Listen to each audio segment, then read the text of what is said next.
নমস্কার সবাইকে। আশা করছি সকলে খুব ভালো আছো, সুস্থ আছো আর সাবধানে আছো, আর আমিও ভালো আছি। আমার আরও একটি নতুন ব্লগে সবাইকে জানাই অনেক অনেক স্বাগত।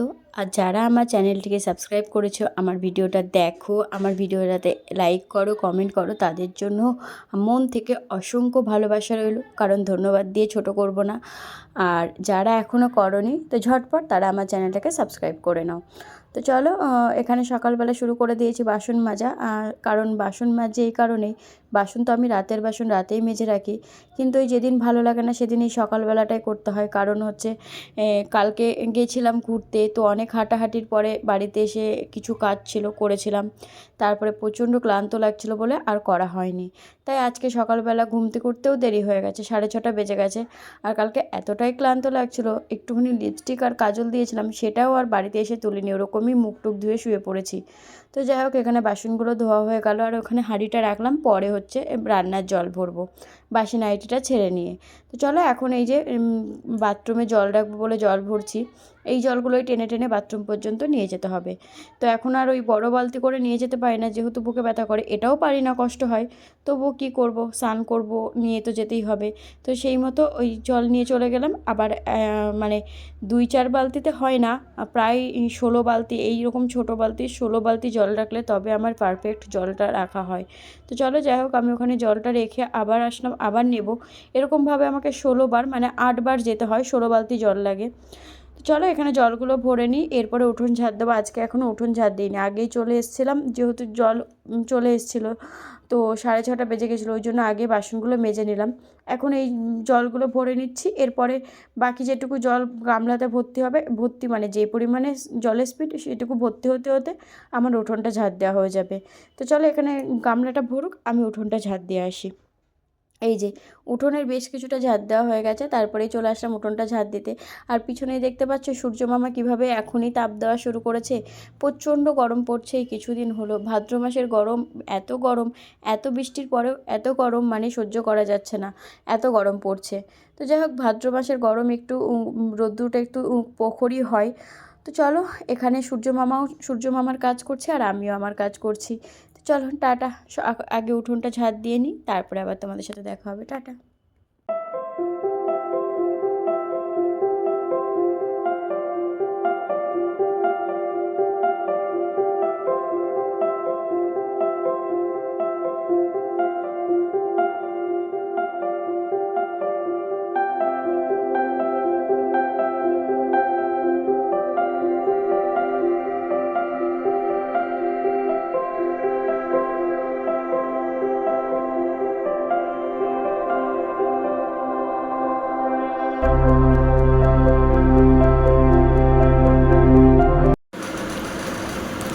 এই যে বড়মশাই কাজে চলে গেছে, আর এই আমার ঘরের অবস্থা, এখনও কোনো কাজ হয়নি।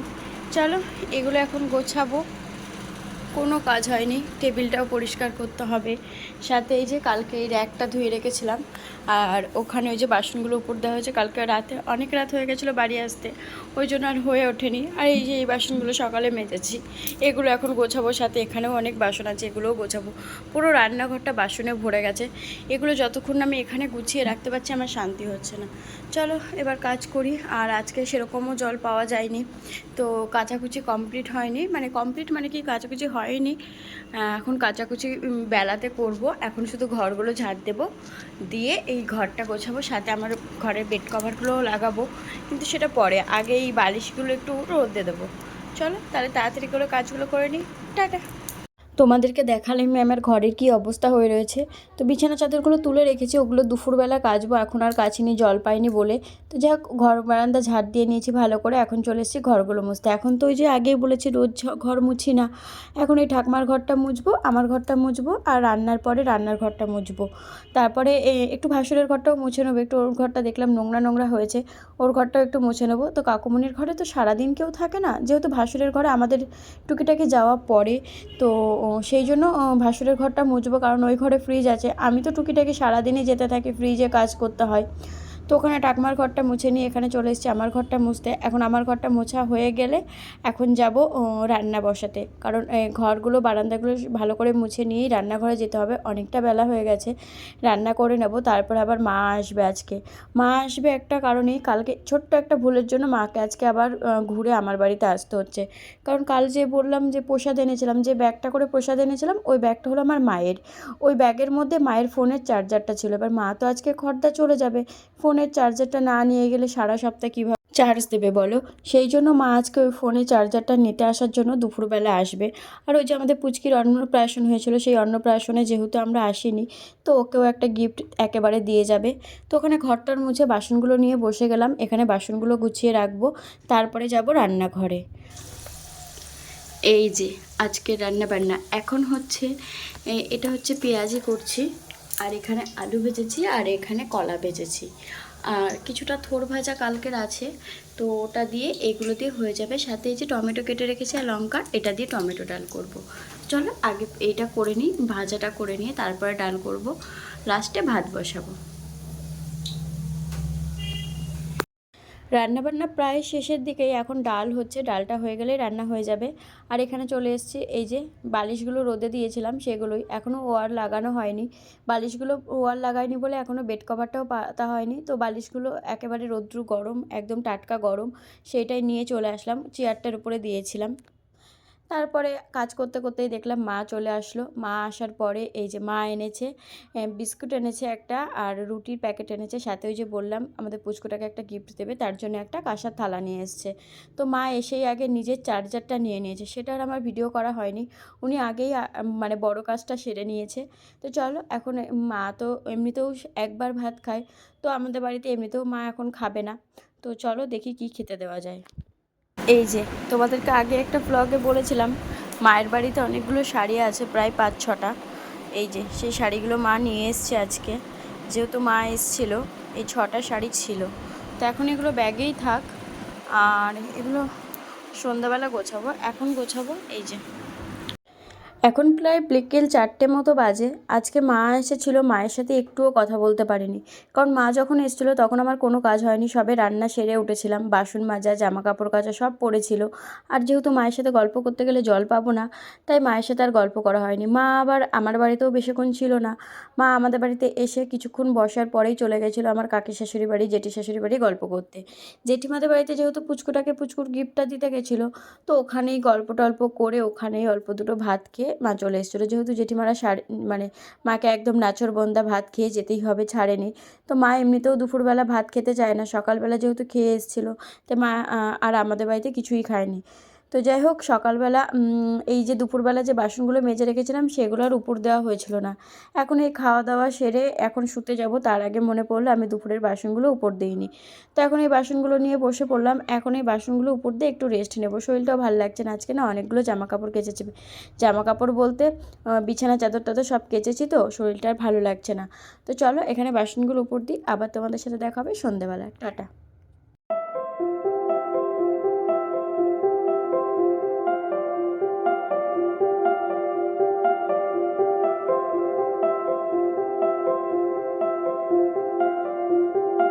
শুভ সন্ধ্যা বন্ধুরা, সন্ধ্যাবেলা উঠে পড়েছি, দুপুরবেলা শুয়েছিলাম, মানে প্রায় শুতে শুতে আজকে 5টা বেজে গেছিলো। দুপুরবেলা না, প্রায় বিকেলই হয়ে গেছিলো। তারপরে শোয়ার পরে এখন এই 7:30 বাজে, এখন উঠেছি, উঠেই আগে রান্নাঘরে এসেছি চোখে মুখে জল দিয়ে। এখন এই বাসনগুলো তুলে নিয়ে আগে বড়মশাই আর আমার জন্য একটু চা করে নেবো, কারণ ঘুম থেকে উঠেই না আমার মাথাটা ভার হয়ে থাকে, এটা রেগুলার হয়, কারণ ঘুম থেকে ওঠার পরে আমার এত পরিমাণে হ্যাচ্চু হয়, মাথাটা পুরো ভার হয়ে যায়, সেই কারণে আগেই আমার একটু চা লাগে গরম গরম, ভালো লাগে, তাহলে মানে মাইন্ডটা ফ্রেশ হয়ে যায়। তো এখানে বাসনগুলো গুছিয়ে নিয়েছি, এখনও রাখা হয়নি, দেখতেই পাচ্ছ সাইডে রেখেছি, তবে এখান থেকে তুলে নিয়েছি। এখন এই ওড়নাটা একটু মেলে দেবো, কারণ রাতে তো আবার বাসনগুলো দিতে হবে, তো একটু ভেজা ভেজা হয়ে রয়েছে, তাই এটা আমি ওখানেই মেলে দিলাম, এটা হচ্ছে দরজার উপরে মেলেছি। তো এখন চা করব, আর এই যে চা করে নিয়ে চলে এসেছি আমার আর বড়মশাইয়ের। তো বড়মশাই যেহেতু ভুজিয়া খেতে ভালোবাসে না, ভুজিয়াটা আমার জন্য নিয়েছে, আর বিস্কুটগুলো বড়মশাইয়ের জন্য। তো চলো আমি আর বড়মশাই মিলে এখন চাটা খেয়ে নিই, তারপরে তোমাদের সাথে দেখা হবে। টাটা। চা খেয়ে বসেছিলাম, কিছুক্ষণ পেরিয়েও গেছে, তো ভাবছিলাম যে জামা কাপড়গুলো গোছাবো, হঠাৎ দেখি বরমাসে ফুচকা নিয়ে চলে এসেছে। বরমাসে একটু রাস্তায় বেরিয়েছিল, তো পাড়া দিয়েই যাচ্ছিল ফুচকাওয়ালা, তো ওখান থেকেই ফুচকা নিয়ে চলে এসেছে। বেশ ভালো কাটলো আজকে সন্ধ্যাটা ফুচকা খেয়ে। আমার তো বেশ ভালো কাটলো। তোমাদের কার কার ফুচকা পছন্দ একটু জানিও।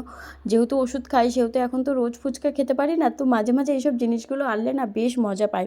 অনেক দিন আইসক্রিমও খাওয়া হয় না, তো ফুচকা আইসক্রিম এগুলো তো সব মেয়েদেরই প্রিয়। যদিও আমি চকলেটটা অতটা ভালোবাসি না, তবে ফুচকা আইসক্রিম এই দুটো ভীষণ প্রিয়। তো যেহেতু বরমশাই নিজে থেকেই নিয়ে এসছে, আমাকে আর বলতে হয়নি আজকে, তো আমি তো বেশ আনন্দ। আর তোমরাও একটু কমেন্টে জানিও কে কে ফুচকা খেতে ভালোবাসো। এই যে এই জামা কাপড়গুলো আজকে আর তুলবো না, এগুলো ভাঁজ করাই আছে। তো যেহেতু অনেক দিন হয়ে গেছে, এগুলো সব পালিশে দিয়েছিলাম। এখানে না আমার দুটো অরেঞ্জ কালারের শাড়ি আছে। এই শাড়িটা গত বছর মা দিয়েছিল আমাদের এখানে। যখন জগদ্ধাত্রী পুজো হয় সেই সময় একটা করে, মানে প্রত্যেক বছর অষ্টমী পুজোর দিন একটা করে থিম হয়। তো আগের বার অরেঞ্জ কালার ছিল বলে মায়ের কাছ থেকে এটা নিয়েছিলাম। আর এটা আমার বিয়ের আগের শাড়ি। তো চলো শাড়িগুলো পরে কালকে একটুখানি রৌদ্র দিয়ে তারপরে তুলবো। আর এই শাড়িটা পেয়েছিলাম আমার বিয়েতে গিফটে।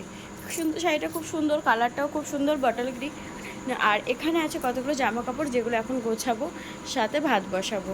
চলো, এই যে আমার ঘরের অবস্থা। এখন তাও একটু দেখলে মনটা ভালো লাগে যে ঘরটা একটু বেশ গোছানো আছে। তো ওইখানটা একটু এলোমেলো রয়েছে, কারণ এটা পুতুলের উপরে ওই ওয়ারটা রাখা রয়েছে, তো ওই জায়গাটা একটু পরিষ্কার করতে হবে। তো চলো এখন এই জামা কাপড়গুলো গুছিয়ে নিই।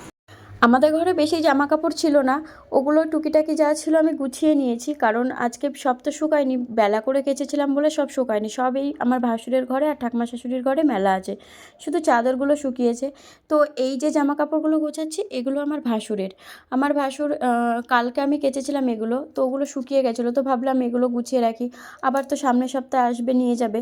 তো এই ঘরে যেহেতু এখন কেউ থাকে না, ইঁদুরের উৎপাত, কখন যদি যদি কোনো ক্রমে ইঁদুরে কেটে দেয়, সেইভাবেই আমি মানে সেই সব ভেবে চিন্তেই জামা কাপড়গুলো গোছাতে চলে এসেছি। এখন এই জামা কাপড়গুলো গুছিয়ে নিয়ে তারপরে টুকিটাকি এখনও রান্না বাকি আছে, মানে দুটো ভাত বসাবো। আর বাসনগুলো দেখলাই তখন সাইডে রেখেছি, সেগুলোও একটু গোছাবো।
এই যে তোমাদেরকে তো দেখানোই হয়নি কালকে যা যা কিনলাম, কোথায় কোথায় রাখলাম। আর এই যে কীর একটা রয়েছে, এটা ছিল আগে ওইখানে, এটা এনেছি এখানে। আর এই যে এখানে রেখেছি টিয়া পাখিটা। আর এই টিয়া পাখিটা আমি এই মাঘ মাসের মেলাতে কিনেছিলাম। আর এই যে মা যে রাধাকৃষ্ণটা দিয়েছিল সেটা এখানে রেখেছি। সাথে জগন্নাথটাকে নিচে রেখেছি, কারণ জগন্নাথটাকে না এই খোপের মধ্যে রাখলে বোঝা যাচ্ছিল না, তাই এই বাধ্য হয়ে নিচে রেখেছি, কারণ পুরো মুখটা বন্ধ হয়ে যাচ্ছিলো, ওই জন্য এখানে রেখেছি। তো তোমরা একটু জানিও কোথায় রাখলে বেশি ভালো লাগবে, কারণ আমার ঘরে তো শোকেস নেই, তাই এইভাবেই রাখতে হবে। এই যে সমস্ত কাজ শেষ, আমাদের খাওয়া দাওয়াও শেষ, বাসন মাজাও শেষ। আর এখন এই যে দুধ নিয়ে বসছি আমি আর বরমশাই। দুধটা খাই আমি আর বরমশাই, কারণ আগে যেহেতু আমাকে দুধ খেতে বলেছিল, তো দুধটা আমি আর বরমশাই খাই। 1 পোয়া করে নিচ্ছি এই মাসের প্রথম থেকেই। তো এখানে দুধ আমি জাল দিয়ে নিয়েছিলাম, আর এখানে হাফ হাফ করে নিয়েছি। আর বরমশাই যেহেতু সর ভালোবাসে, ওকে সর সমেত দুধটা দিয়েছি। আর এই যে দুধটা নিয়ে বসে পড়েছি, তার আগে ওষুধটা খেয়ে নেব। ওষুধ খাওয়া হয়ে গেলে তারপরে দুধ খাবো, দুধ খেয়েই শুয়ে পড়বো। তো চলো আমিও এখানে ওষুধ খাই, এই ওষুধের জন্য এখন অনেকটাই সুস্থ আছি, ভালো আছি। তো চলো এখানে দুধটা খাই। আর সবাই সুস্থ থেকো, ভালো থেকো। আবার দেখা হবে কাল নতুন একটা ভিডিও ব্লগের সাথে। আর আবার আমার ভিডিওটা তোমাদের কেমন লাগলো একটু কমেন্টে জানিও। আর যদি আমাকে ভালো লাগে, আমার ভিডিওগুলো ভালো লাগে, তো আমার ভিডিওটাতে একটা লাইক করে দিও, চ্যানেলটা একটু সাবস্ক্রাইব করে নিও। টাটা, সবাই সুস্থ থেকো, ভালো থেকো।